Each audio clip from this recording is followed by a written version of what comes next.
And also earlier, we don't have that last two lines. But once we trigger that replication, you will get these two lines, last binary number and last. But we can delete them, right? Suppose in case, if you want to trigger full replication, you can delete last line and put -1 in the next binary log number to start.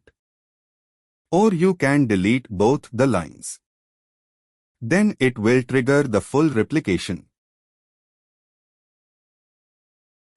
So if you don't want to trigger full replication, then you can keep these two lines as it is. Then it will replicate the data from this last time step. I couldn't understand. So if you want to trigger full replication from your DR vault, then you need to delete these two lines. You mean to say that if I'm running my Vault Cyberark from a DR, maybe say for 1 hour or 2 or whatever it is until my primary one is fixed. And if I come back and delete this, so it will mean that whatever is activity done on the DR vault, it will still be fully replicated to primary vault again. No. So on the DR vault, you need to start replication, right? So replication 2 times, full replication or incremental replication. So if you remove these two lines, then it will trigger a full replication. So full replication in the sense from your production of all to DR vault, it will start replicating from scratch. So if you want to do incremental replication, you can keep these two lines as it is. Then it will replicate the data from that time step onwards. So, for example, you are doing some activity on the DR vault. So your production is fine and your DR is also fine. But you want to shut down your DR vault due to some Windows patch or due to some issue. Okay, at that moment, what you will do is you will stop the disaster recovery service and you will restart the vault server. Okay, after that you need not to delete these two lines, because if you delete these two lines again, data replication will trigger a full means from the scratch.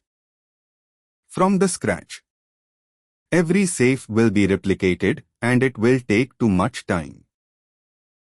So if you keep these two lines as it is, then it will replicate the data from the timestamp only. If there is any changes happened on the production of all after this timestamp, only those steps will be replicated from the primary vault. So if you want to practically do one thing, I will do that also. Then you will get one clarity. If you see the logs, you will get one clarity. Okay, close this. Now what we are taking, so that firewall thing is sorted, right? So if you open that firewall, it will give some rules or something. Okay, close this. So we have triggered automatic failover. Now means you manually stopped your primary vault. Automatically your DR vault will be opened. So now what you think? If you browse that PWA page, it will open or not? Now, if the Vaultini is pointing to the DR vault, also configured, it will work. But in our case, I don't think it's done because we did it a bit later. So just go to your component, just map Vaultini to your DR vault, also for the PWA Vaultini.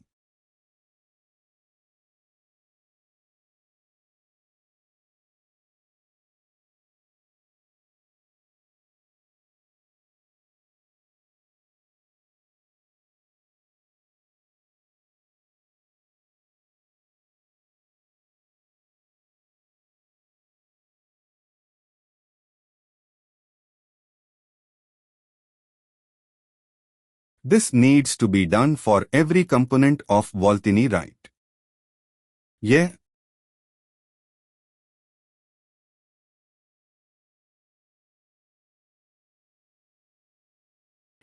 OpenC, CyberArk, Fast Food Vault, WebEx Vault Info, Open Voltini.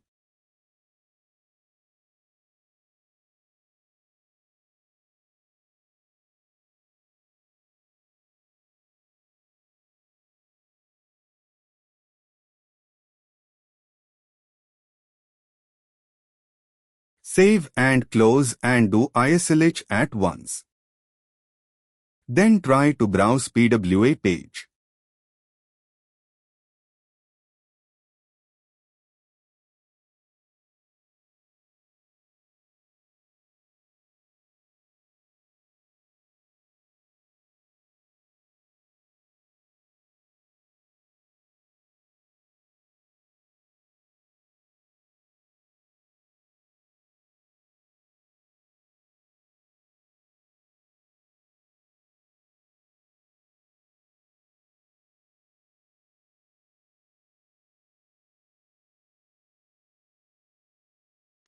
But in our case we didn't run the CRED file at all, right?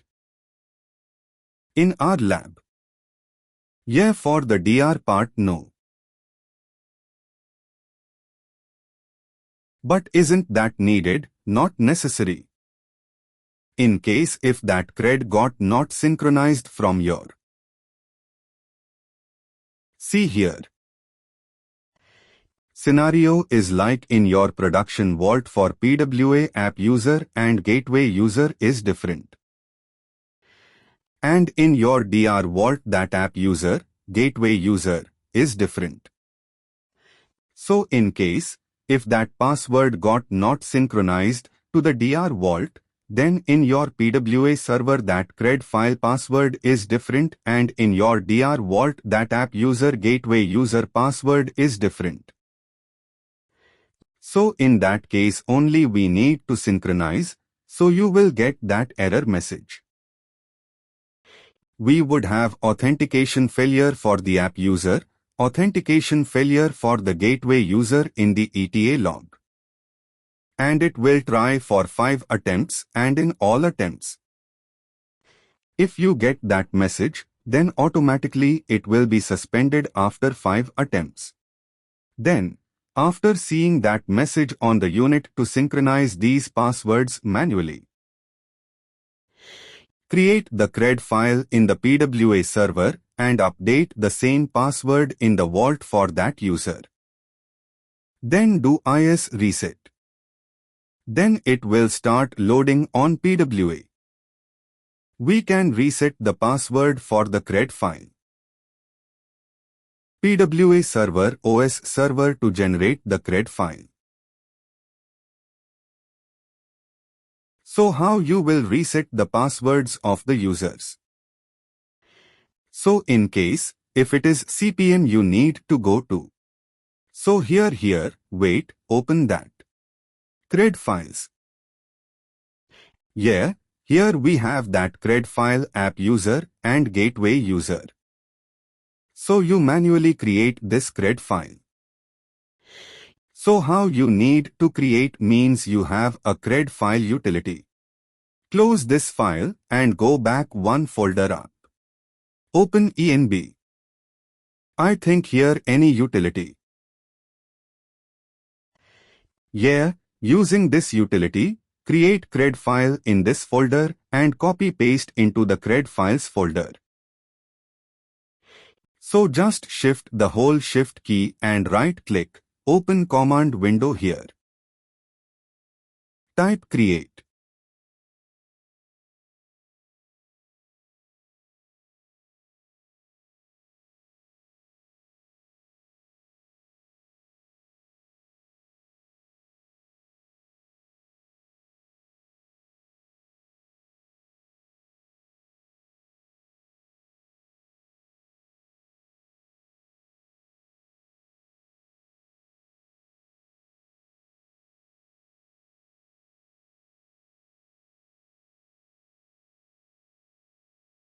So PWA app enter.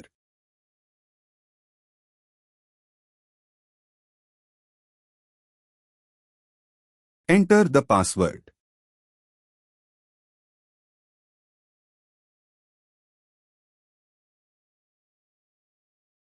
Enter, enter, enter.